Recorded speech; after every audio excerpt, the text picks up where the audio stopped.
Voilà, salut les amis, petite vidéo. Regardez, en même temps je vous filme ce magnifique paysage. Moi j'adore la campagne, c'est vraiment... je crois que c'est là où je me sens le mieux. C'est à la campagne. Voilà, moi qui voyage un peu partout, le bord de mer en ce moment, je crois que c'est même pas la peine. Voilà, j'aime bien plutôt les rivières, me baigner dans les lacs, tout ça. Puis ici, c'est pas ce qui manque. Je suis près du Morvan, donc c'est vraiment un endroit magnifique. Voilà, donc je vais vous faire cette vidéo à propos de ma chaîne. Voilà, parce qu'une fois, on est tombé sur ma chaîne, quelqu'un est tombé sur ma chaîne, approche à moi et m'a dit oui, pourquoi tu fais cette chaîne ce besoin de parler, tiens, regarde, je filme mon ombre. Pourquoi tu as besoin de parler sur YouTube ce besoin d'exister, tu vois, les gens, ils aiment bien parler, surtout pour rien dire. Bah, bien sûr que j'aime bien parler, j'aime bien m'exprimer. Je sais pas, j'ai une bouche, elle est pour parler.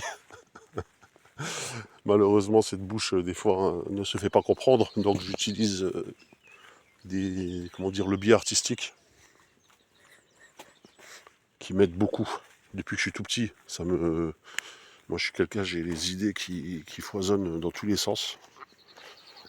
J'ai du mal des fois me stabiliser sur une idée, donc créer, ça me permet vraiment de me focaliser. C'est ça aussi le truc. C'est quelque part un peu thérapeutique, on va dire. Il y a un côté thérapeutique.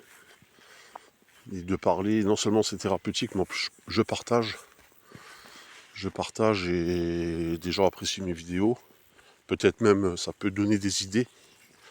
Alors c'est pas une chaîne, je refais cette vidéo pour préciser, c'est pas une chaîne de technique, ok. C'est pas, je donne pas des cours, tu vois. Parce que tu pourras observer que beaucoup de gens sur YouTube donnent des cours de peinture.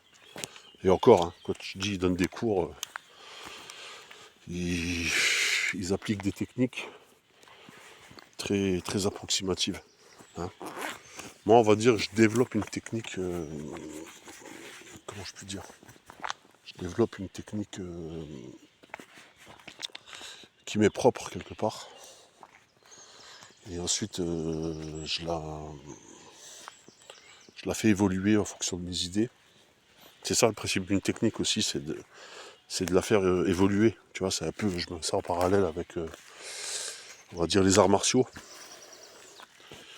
Quand tu pratiques un art martial, au début, bah, tu es débutant, donc tu appliques bêtement, on va dire, ton art martial.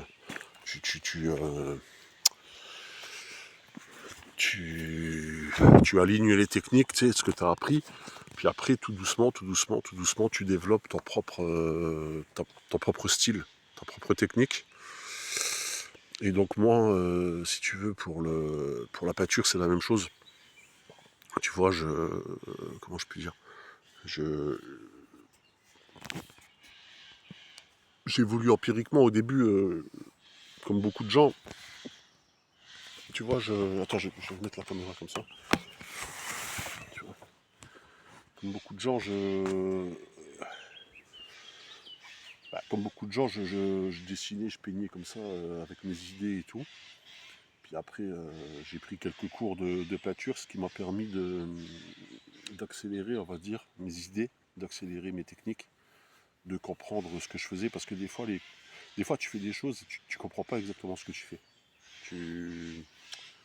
Tu appliques les choses, tu le fais, mais tu vas faire un ciel, par exemple, tu vas peindre un ciel, ou tiens, l'exemple d'une forêt, tu vas pas d'une forêt, mais tu sais pas exactement ce que tu fais, comment que tu as fait, quoi. Tu arrives à un résultat, mais tu ne comprends pas, attends, je retourne la caméra, tu ne comprends pas exactement ce que tu fais parce que tu procèdes empiriquement et tu t'approches du réel. Donc en voulant t'approcher du réel, tu vas observer et puis tu vas faire quelque chose qui va ressembler à ce que tu veux faire. Et d'un coup tu vas vouloir le refaire, tu n'y arriveras plus. Parce que c'est un savoir empirique, c'est quelque chose que tu as trouvé comme ça de toi-même. Et prendre des cours, ça permet de synthétiser, on va dire, déjà de comprendre ce que tu fais et de maîtriser. Surtout de maîtriser. Parce que ce qui est important, c'est de maîtriser ce que tu fais. Même tu peux avoir un talent, hein. Tu peux être talentueux, c'est-à-dire avoir un talent inné pour le dessin ou la peinture. Et malgré tout, tu peux te décourager parce que tu vas dépenser beaucoup d'énergie pour arriver à des résultats, parce qu'un talent inné, ben, tu vas réussir à faire des choses. Et comment je peux dire, ces choses-là, tu sais pas vraiment comment tu fais, quoi. Tu arrives à un résultat et c'est une accumulation de techniques, en fait, que tu as vu de ci, de là, mais tu es incapable de l'expliquer. Et le fait de prendre des cours, tu vois, par exemple, on m'a appris les complémentaires couleurs, je savais pas du tout ce que c'était. Bah, le fait qu'on m'explique, quelque part, ça a démystifié un petit peu le côté empirique. Tu sais, ça permet d'enlever le côté un petit peu la magie du truc, tu vois. C'est vrai que ça enlève un peu de magie aussi. Puis magie, c'est toujours bien de garder un peu de magie, de tout vouloir expliquer, de tout comprendre. Ça peut enlever de la magie, mais d'un autre côté, ça permet aussi de maîtriser. Parce que les êtres humains, on aime bien maîtriser. On aime bien avoir des techniques, on aime bien connaître des choses. Moi, je connais peu d'êtres humains qui me disent je fais les choses n'importe comment, je m'en fous, j'arrive à un résultat une fois sur 10, mais c'est pas grave. Tu sais, au bout d'un moment, si quand t'es gamin, ouais, ok, bien après au bout d'un moment, parce que tu veux t'apparenter un petit peu à un génie sauvage, tu sais, qui trouve des solutions comme ça sans calculer, sans rien. C'est plutôt sympa de donner cette impression de ouais, j'ai jamais fait de cours et rien, mais c'est comme ça vient d'instinct et tout. Mais au bout d'un moment, ouais, l'être humain, n'importe qui, t'aimes bien maîtriser, en vieillissant, t'aimes bien maîtriser, t'aimes bien connaître des techniques. Puis après, on a tous une limite, et c'est ça qui est intéressant, c'est la limite justement. Ce qui est intéressant, ce qui est super intéressant, c'est la limite artistique, et toujours essayer de la dépasser. Tu vois, toujours essayer de... C'est un peu, je mets en parallèle avec la musculation, par exemple, tu portes 80 kg au développé couché, tu vas pas te limiter à 80 kg, au bout d'un moment tu voudras porter 90 kg. Donc il faut toujours dépasser un peu cette limite, c'est ça qui rend le truc intéressant. Donc voilà. C'est vrai qu'en ce moment, bon, là je prends du repos. Donc la chaîne, je vais vous poster des vidéos. Voilà, hier c'était un petit concert que je suis allé voir qui était super sympa. Barbarocco, donc musique de la Renaissance espagnole. C'était vraiment extraordinaire. C'était vraiment, j'avais des frissons. Voilà. Et si vous voulez, là je vais filmer des choses comme ça, là, avec des petites vidéos blabla. Et voilà.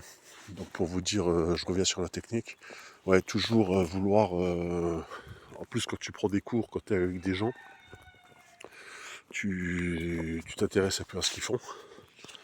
Il y a un échange. Et ça, c'est super important. Alors, ouais, il y a des gens qui vont me dire, ouais, moi j'échange pas, hein, je fais tout seul et tout. Mais c'est important d'échanger. Parce que créer, c'est aussi rentrer dans le vivant, dans l'échange. C'est un moyen de communiquer. Donc, en fait, on crée pour communiquer quelque part. Tu sais, tu crées pour... et même si tu crées pour toi-même, c'est pour communiquer avec toi-même, c'est pour rentrer dans ton intérieur et apprendre à te connaître.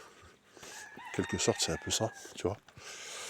Donc c'est important de poser des mots, de maîtriser, de connaître ses limites, et après d'essayer de les dépasser, tu vois. Et ça prend du temps. Et c'est ça qui est sympa dans l'art, c'est que t'as pas de timing. Ça vieillit pas. T'es toujours en progression, quelque part. C'est-à-dire tu vas te retrouver à 70 ans, tu peux être encore en train de progresser. Tu vois, à moins d'avoir des problèmes physiques comme de l'arthrite ou des trucs à la main où tu n'arrives plus. Et encore, tu peux toujours avoir des idées. À moins d'avoir ton cerveau qui flanche, mais voilà. Mais si ça va bien, tu peux créer jusqu'à ta mort, quelque part. Tu peux être un créatif jusqu'à ta mort. Allez.